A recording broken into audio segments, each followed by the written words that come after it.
Hi guys, Kaylee Gonzalez here with MLC CAD Systems, and welcome to the last video of the CSWA video series where we have been going through the CSWA sample exam. This video is going to cover the last two questions in that exam, which is questions 7 and 8. Both of these are in regards to assembly modeling. So if you've been following me through the whole video series, you should already have the PDF downloaded as well as the required files. I will show you where this is at in just a moment if you don't have it downloaded already, but before I do that, I'm going to go over some of these questions. So this is question 7 from the sample exam. So this is giving us information on how to proceed with this assembly. So of course we do want to download the zip file. Once we have those parts, we want to open those parts inside of Solidworks, and they're actually giving us a heads up that we may see a specific question regarding feature recognition. We're going to say no to that if we do see it. The reason why is because we're not changing any of the actual part or component dimensions. We're just going to put the assembly together. The third bullet point, create the assembly with respect to the origin as shown in the isometric view. This is important for calculating the proper center of mass. So we want to make sure that we do compensate for that, and I'll show you an easy way that we can line those axes up. And then we have the following conditions. So pins are mated concentric to the chain link holes, and there is going to be no clearance. These should fit perfectly together. Then the pin end faces are coincident to the chain link side faces. So that's actually referring to the flat side of the pin and the side of the chain link. Again, we're going to be working in millimeters, 2 decimal places. Unlike the modeling portion, the assembly origin is going to matter in this situation. And of course, we have A, B, and C. In this case, it is looking at the particular angle mates that we are going to be adding to our assembly. Now I will show you how we can use equations for mates. It's not as direct as it was inside of the modeling environment, but it is something we can do, especially to speed up the update in preceding questions. So as I mentioned, I'm going to pull up the web page so you guys can see a visual of where the sample exam is located and where those files are. So here on my screen, you can see the actual web page. This is where I downloaded the sample exam right from within the middle of the screen. That link will automatically download a zip file, and you can see the actual URL at the top. So this is where I got the actual physical files from. Once that zip file is downloaded, make sure you extract that zip file, and you will have the following items. Now you won't see the folder at the very top. Those were the part models that I did for the modeling section, but you will see the chain link part file, the long pin and the short pin, as well as the PDF. So what I'm going to do to get started inside of SolidWorks is I'm just going to open all of these individual part files. That way they're going to be open, and when we go to insert them, we're not going to have to browse for them again. So I just used a control click to choose all 3 of them, and if I right click, I can then say open. So this is going to proceed to open all of these items in SolidWorks. And as we predicted, we're getting this particular prompt about feature recognition. I'm going to say no, and it's going to ask me this probably for every single component. And the reason why is these are imported bodies.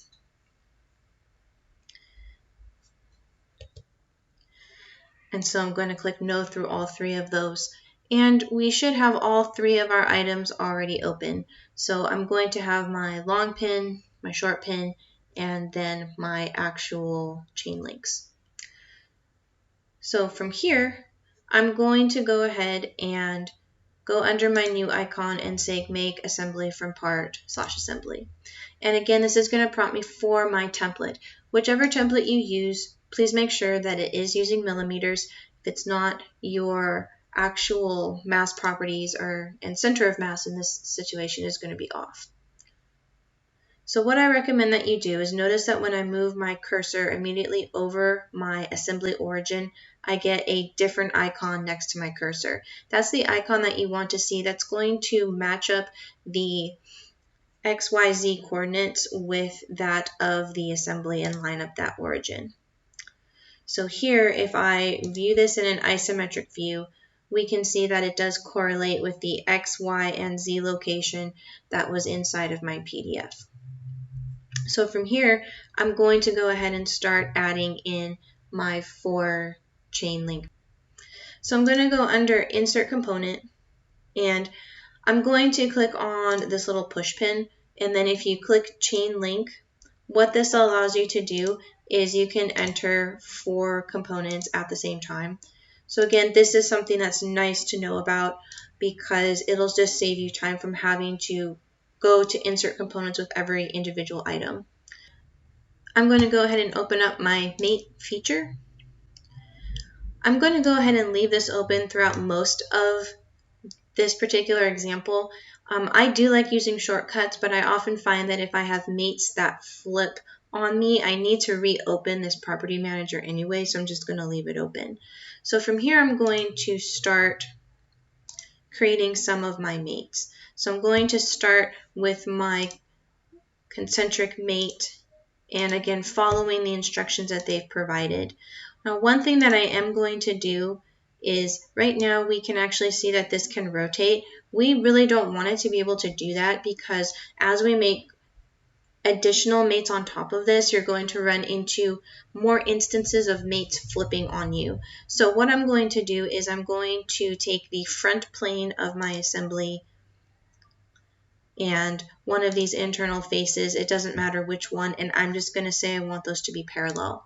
What that does is it makes it so that that component now cannot rotate about that pin. And again, that could have a significant impact on any errors that pop up inside of your assembly. So from here, a lot of the mates are actually going to be quite repetitive. So I'm going to do the concentric mate there. Another reason why I like to have my mate property manager open is because I like to right click on specific items and say select other. What that does is it temporarily hides the face that my cursor was over so that I can select faces that are behind it. So in this way, I find it to be just really convenient when creating these mates. I don't have to be constantly rotating my part around. Now here, this angle mate is going to be 25, and this is one situation that you will run into where we might have to work with these mate alignments and the flip alignment in order for that to be set up properly. So I'm going to follow the same workflow. And again, from here, choose my individual faces. I'm going to right click and say select other. And I am choosing faces for my angle mates. Now inside of the drawing that they have provided us, it actually makes it look like they're going from edges. If you can choose faces when working with mates and assemblies, I encourage you to do so.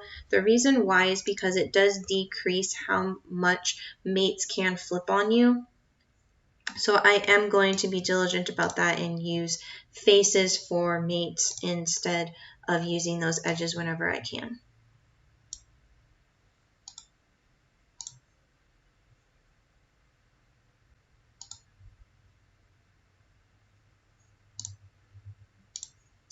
So I'm going to connect those and then choose my last remaining faces, which is again going to be an angle mate, and this is 130. So as you can see right now, I'm adding these particular mates. I'm not linking them to an equation yet. I'll show you that at the end. Again, it's not as straightforward in an assembly as it is in a part environment, but I will cover that. Again, I'm going to use my push pin. This will allow me to insert 3 pins at the same time.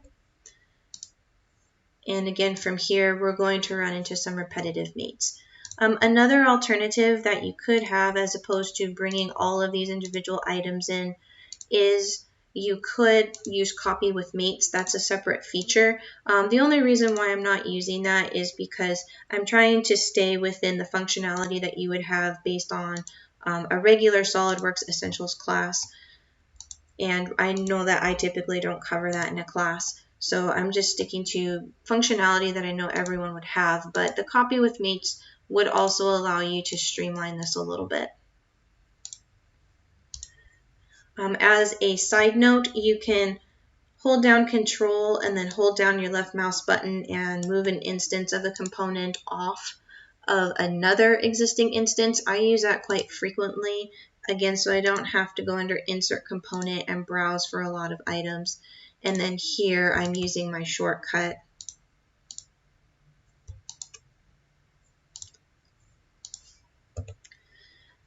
So once I have my assembly actually put together, I'm going to go under my Evaluate tab, and I'm going to go under Mass Properties.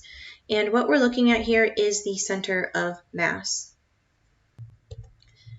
And what we're actually seeing is that the center of mass is exactly the same as what I have in letter A of the multiple choice that I was presented, and that is actually the correct answer. So we know at this point that we have put everything together properly.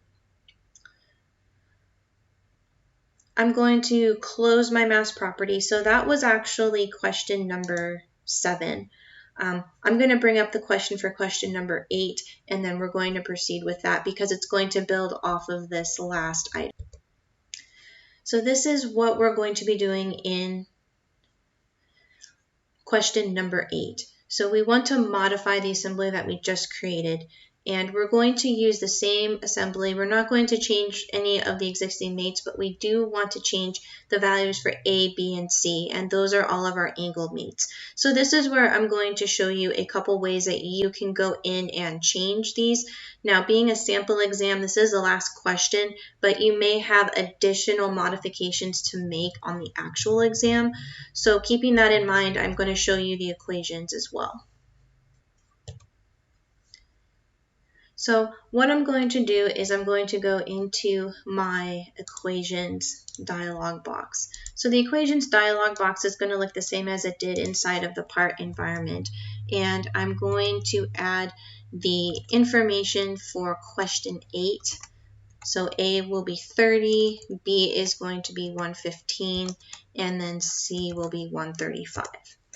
Once that has been added, we want to change our mates and potentially apply those global variables. A couple ways that we can do this. If I expand my mate icon, I can always right-click on my angle mate and say Edit Feature. Notice how inside of the mate environment, if I click equals, I do not get the drop-down list for a global variable. It's something that's not included in the mate dialog box. So here I could either change the value manually to be 30. That's one way that you could go through and make the changes to these different mates. What we can also do, if I go under my assembly tab, you want to make sure that this instant 3D is going to be on for this. And if I click on the angle mate, so it's highlighted in blue, I'm going to see the physical number appear on the screen. And I can click on that value and say equals, and then drive this to global variable A. That's another way that we can do that. So that might potentially be a little bit faster.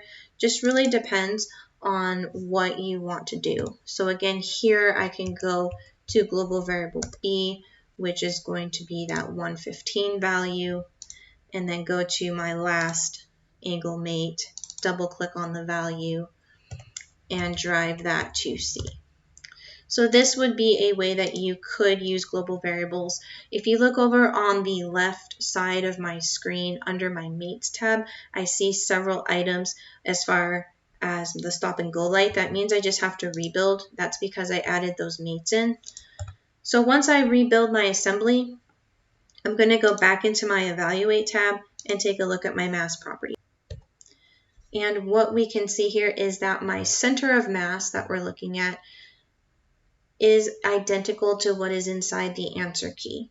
So we are able to utilize equations even on the assembly level to make some of these faster, quick changes. So that's one way that you can approach creating these assemblies. You can do it either manual, you can use equations if you're comfortable doing that. Either way, I think the timing is going to be about the same and you'll get the right answer either way. So there's several ways we could go about with the assembly. I showed you using basic features, but you could also use items like copy with mates. That would be another way to streamline a lot of this information. So thank you very much for walking through the CSWA sample exam with me. I hope that this will be beneficial for you in preparing for these exams. Thank you very much and have a great day.